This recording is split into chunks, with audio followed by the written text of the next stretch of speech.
Um,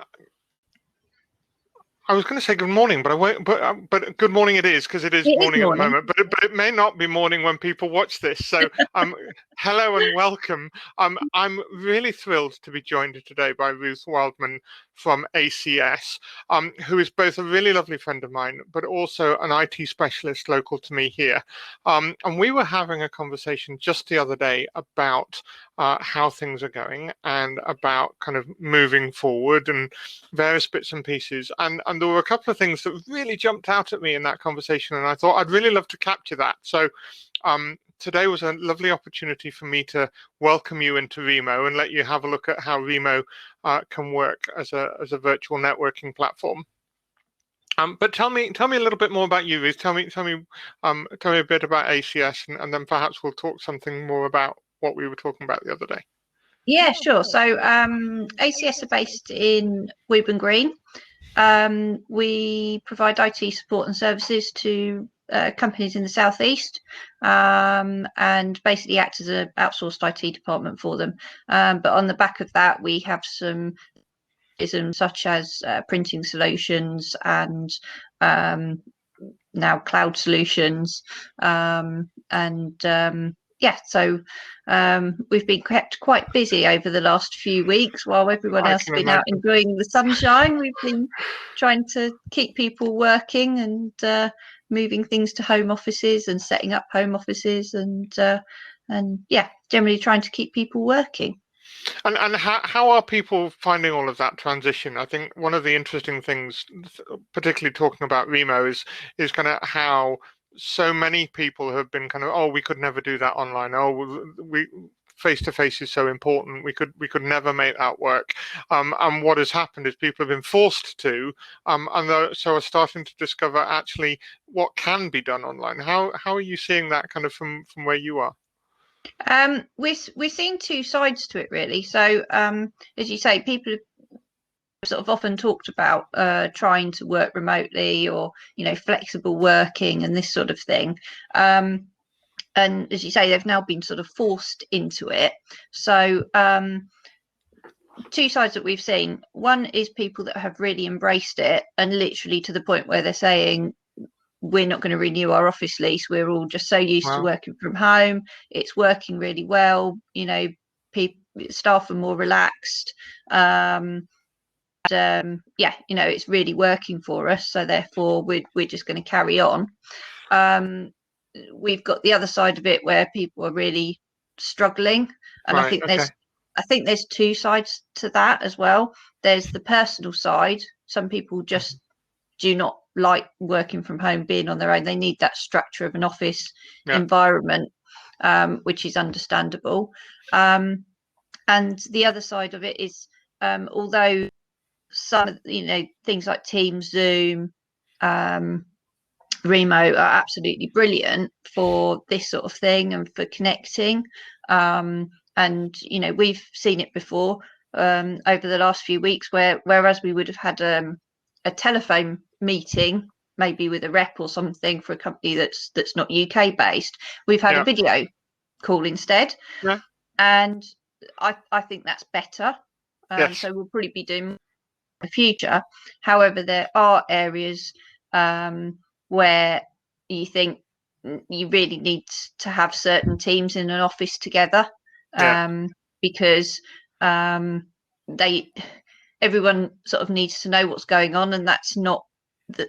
Although you can make sure you've got your CRM systems and your database systems and use things like Teams to try and keep everyone up to date, it's just not the same as you in the same office and overhearing that conversation, seeing somebody come in, having access to that file or that bit of paperwork straight off. So yeah, I guess there is that kind of thing where you would just say something across a partition or across a room that perhaps you wouldn't pick up the phone to say. So there are.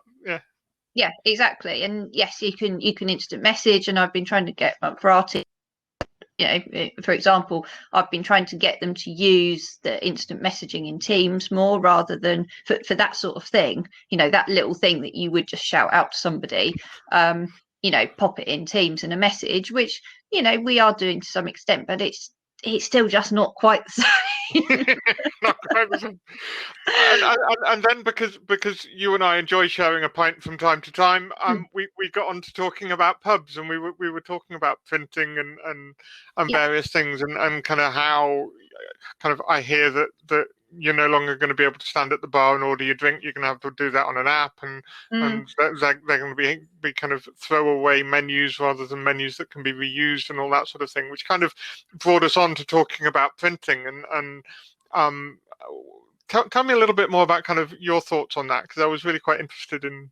Yeah, well, I do wear a second hat because I am secretary of our local, so I have been for a little while now. So I have got the benefit of having a bit of insight into how this has all affected the leisure side, and also the licensed side as well, because we are a licensed premises. So yes, looking at the sort of things that we are going to have to consider, and also knowing several local pubs and in the area, there's a lot of things that are going to have to change as and when the whole leisure hospitality industry starts to reopen again.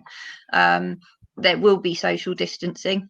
As you say, it's unlikely that you're going to be able to just stand at the bar and order, or if you are, it's going to be literally in order and keeping social distancing.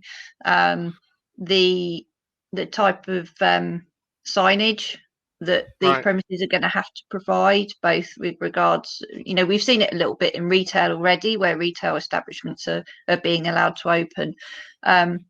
So making people aware of distancing, what exactly is 2 meters that you're supposed to be keeping. You can't just stand there with your arms open and say, don't come anywhere near close. So and that sort of thing, that reiterating particular rules and regulations that apply to those premises about what what you can and can't do, where you can go, where you can't go, reiterating hygiene messages, things like that. They're all things that that people need to be thinking about if they're thinking about opening, and to some extent that comes back into the marketplace as well. So even with offices, you're still supposed to be keeping your social distancing. You still need to inform your staff. You need to be thinking, if you're thinking about reopening your offices, you need to start thinking about the sort of information you need to be displaying to them, and that sort of thing. So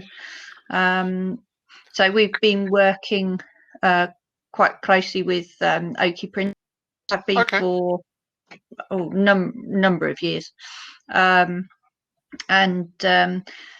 they have put together a really neat little package with their printers and some of their media suppliers, which basically allows establishments to be able to print their own signage, menus, media, whatever.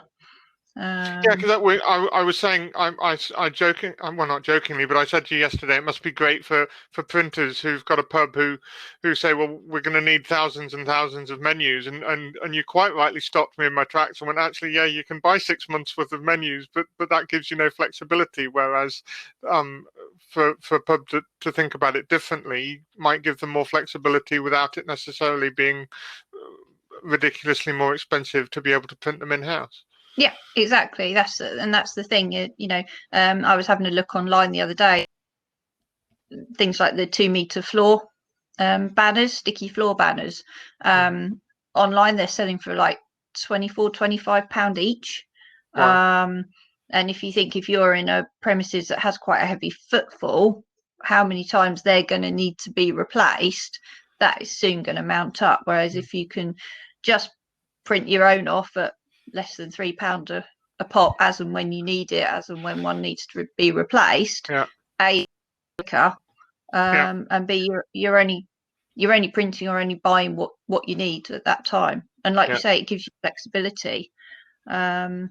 to not only for things like menus where you know that you want to be able to change them regularly, but also you know, for you to incorporate your own messages and your own advertising onto those, because yes, we all know it's great there's certain signage that you have to have, but if you're going to have a store, then why not link it in to your own business, your own offer? You know, if you've got a one-way system around a shop, well, great, it's a one-way system around a shop, but why not be telling people of a particular offer or pointing them in the direction of a particular area or item at the same time?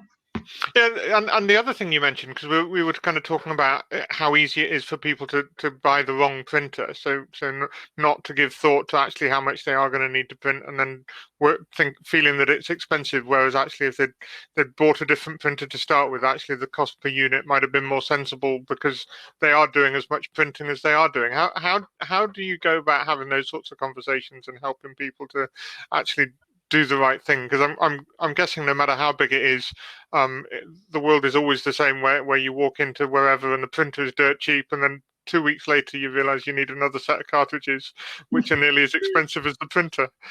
Yeah, exactly. I mean, I think everybody knows that most printer manufacturers make their money from the consumables and not the hardware itself. However, it's from our perspective, it's a bit like anything in IT. You know, it's a reasonable investment, and it's an investment you're making to the benefit of your company. It shouldn't be treated as an event. You know, it's a benefit, and you should only be investing in something that is going to give you a return on that investment.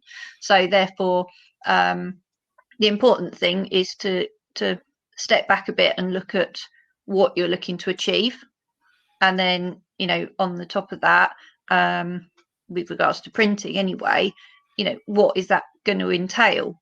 How many copies is it? Office printing, you know, how many breaks print? What else could you use it for? Business cards, you know, your posters, your mail material.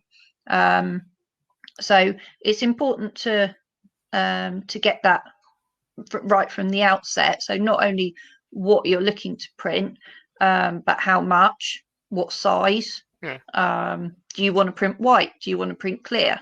You know, all that sort of thing is there and available. And when you look at, if you're a company that does a lot of outsourced printing, you know, that, all right, there may be some of that outsourced printing that you don't want to do in-house, or you feel that you're getting a better quality from outsourcing.